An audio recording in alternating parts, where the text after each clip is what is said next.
This is News Fighters, where we fight the news so you don't have to. Yes, welcome to News Fighters for today, Thursday, June 6th. I'm your host, Dylan Bain. We're back, everyone. Now, I don't know about you. I've got an election-sized hole in my heart that can only be filled with wacky clips. And of course, the big news in the news yesterday was about the news. Today, the ABC vows to protect its sources as federal police raid its Sydney headquarters. Yes, the ABC was raided by the Australian Federal Police. I hope they weren't looking for cutlery. The ABC hasn't had any of that since about 2009.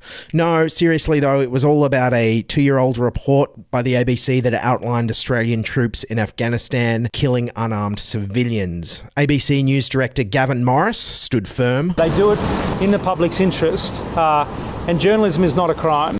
Well, not yet anyway. At the moment, it just seems to be whistleblowing. Prime Minister Scott Morrison was unfazed. It never troubles me that our laws are being upheld. Yes, and that kind of says it all, really. I have the overwhelming feeling if we get any free speech legislation out of this government, it's going to protect homophobes and racists way better than it covers journalists. Anyways, ABC journalist John Lyons live tweeted the entire raid and said this. This would not be allowed to happen in the United States under their constitution. My question is, why is it allowed to happen in Australia in 2019? Well, it's obvious, isn't it? It's because America's got a Bill of Rights. And until Australia gets one, governments of either side can take away personal rights, free press, freedom of speech, without there being any consequences. Anyways, the AFP raid was a huge operation, as John Lyons outlined. There are 6 AFP officers and about 4 ABC lawyers. They have downloaded 9,214 documents. I counted them. Wow, John, you must be a really fast counter. Any chance you want to come down to the casino with me later and help me play some blackjack? Anyways, it was quite interesting that the AFP walked into the ABC offices exactly 4 minutes before the GDP results for the March quarter were announced. And what a coincidence, because it wasn't quite the figures that I think the government wanted hitting the headlines. 1.8% GDP growth year on year. That is the lowest figure since 2009. Now, this is around the lowest annual growth rate that we've seen since the depths of the global financial crisis. Yes, but don't worry, everyone. Treasurer Josh Frydenberg is here to instill us with confidence. The fundamentals of the Australian economy remain sound. The fundamentals of the economy are sound. Yes, the fundamentals. Kind of reminds me of a joke Stephen Colbert said in 2008. The fundamentals of our economy are strong. We still exchange currency. We have not reverted to a barter system.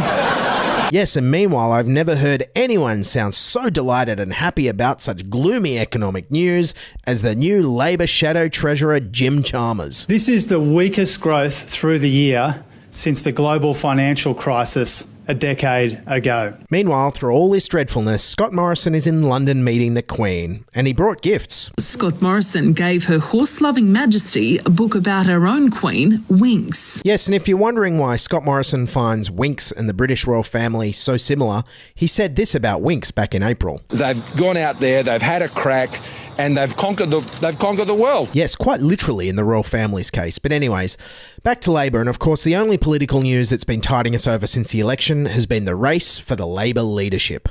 First up, Tanya Plibersek decided not to stand at all. But now is not my time, she's declared in a written statement. Yes, not her time. I think Tanya, like a lot of people, looked at the election results and went, maybe 2025 will be my time to lead Labor out of opposition. Anyway, so the next cab off the ranks to lead the Labor Party was former Shadow Treasurer Chris Bowen. I will run for the leadership of the Australian Labor Party. But it was short-lived, and less than 24 hours later, Bowen pulled out. Chris Bowen has abruptly withdrawn just a day after declaring he'd run. So I've reached the view that it would be unlikely for me to win the ballot. Making Bowen's run one of the shortest political campaigns since rugby league star Mal Meninga in 2001. Mal Meninga, good morning. Good morning, Chris. Why are you standing? A number of reasons. I guess throughout my sporting career, I've had the urge to do community work, and I think I've really worked hard on that aspect. My 16 years in Canberra, and the thing about that is that I was, I guess, a public figure, and I was put on the podium where I was just a person out there making sure that I was. I'm buggered. I'm sorry. That's all right. I have to resign. Yes, sorry I had to play that. I have to play it every election. It's in my blood. It's my happy place. It's out of my system now. Let's move on. So with Plibersek and Bowen gone, the poison chalice became Anthony Albanese's for the savouring. And Albo made his policy principles clear from the beginning. How does an Albo-led Labor Party differ from a Shorten-led one? Well, for a start, I'm hoping we are successful at the next election. Well, that's a good place to start, at least. Albo also outlines some other differences. But I also say this to Scott Morrison. I'm not Tony Abbott. Yes, very true, because Tony Abbott fought hard, played dirty, and actually won an election. Anyways, at his inaugural press conference, he did say one thing that I think won't win him any votes in Queensland. I am a progressive. I also think this statement sounds slightly out of touch. People do aspire for a better life. But in the land of the fair go, they aspire to more than things for themselves. No, they don't. Look at the election results. Anyways, with the election campaign finally over, Albo decided this was the perfect time to finally defend some of Labor's record. We avoided recession in 2009 under Labor. When it comes to debt to GDP, the fact is that the coalition has given us the 4 worst years on record.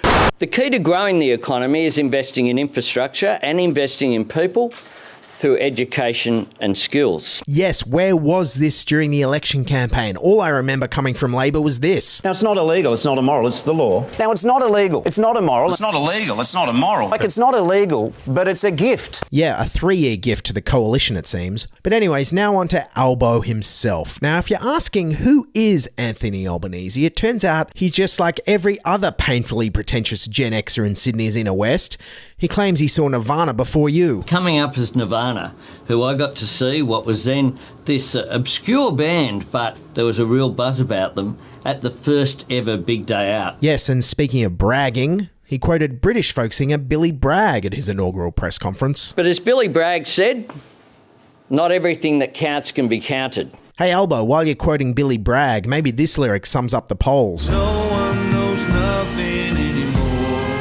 While we're at it, it turns out that song also sums up what Labor should do with its policy platform. Let's break it down and start again. Still, as painful as it is having a leader who brags about his love of 80s and 90s alternative music, it's still way better than having a Prime Minister who only knows the lyrics to one song. And you should shake it off. It takes a long time to shake off. To shake it off. Now, the Labor Party might want to shake that off. Anyways, back to Albo, and going back through the archives, I managed to find a nice collection of sound bites that I think perfectly sums up his principles and policies. Hold the front page. Albo likes a beer after work. I like fighting Tories.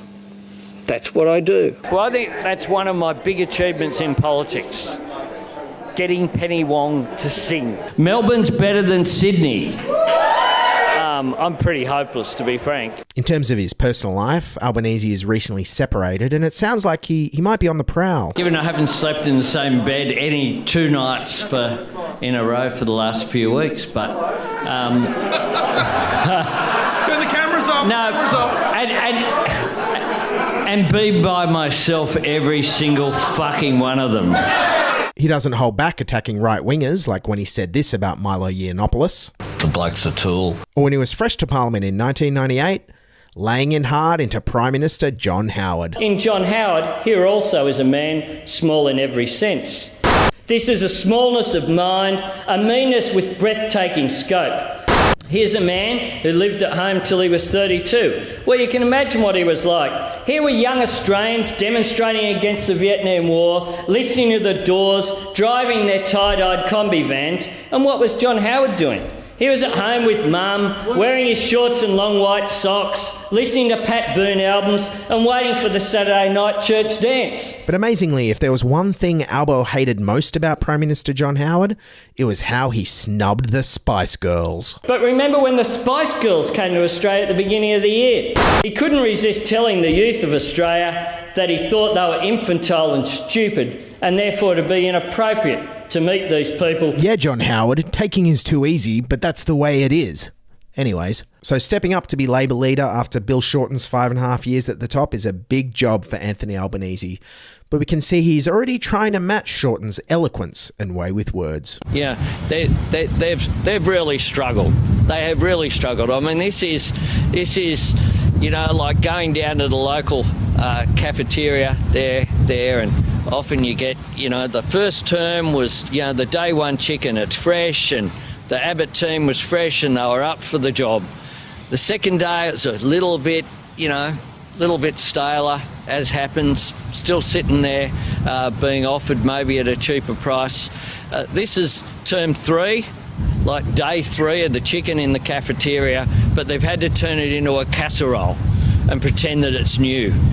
This is a team that is stale. Yes, and I think I speak for a lot of Australia when I say, when do those Tanya 2025 bumper stickers start going on sale? That's Newsfighters for today, June 6, 2019. Thanks for listening. Don't forget, you can subscribe on your favourite podcasting apps or on YouTube. Rate and review us on iTunes so we can get a bigger audience. Go to our website, newsfighters.com. You know what you can do there? Buy a bloody t-shirt, why don't you? And of course, always, keep fighting and bye for now. This is News Fighters, where we fight the news so you don't have to.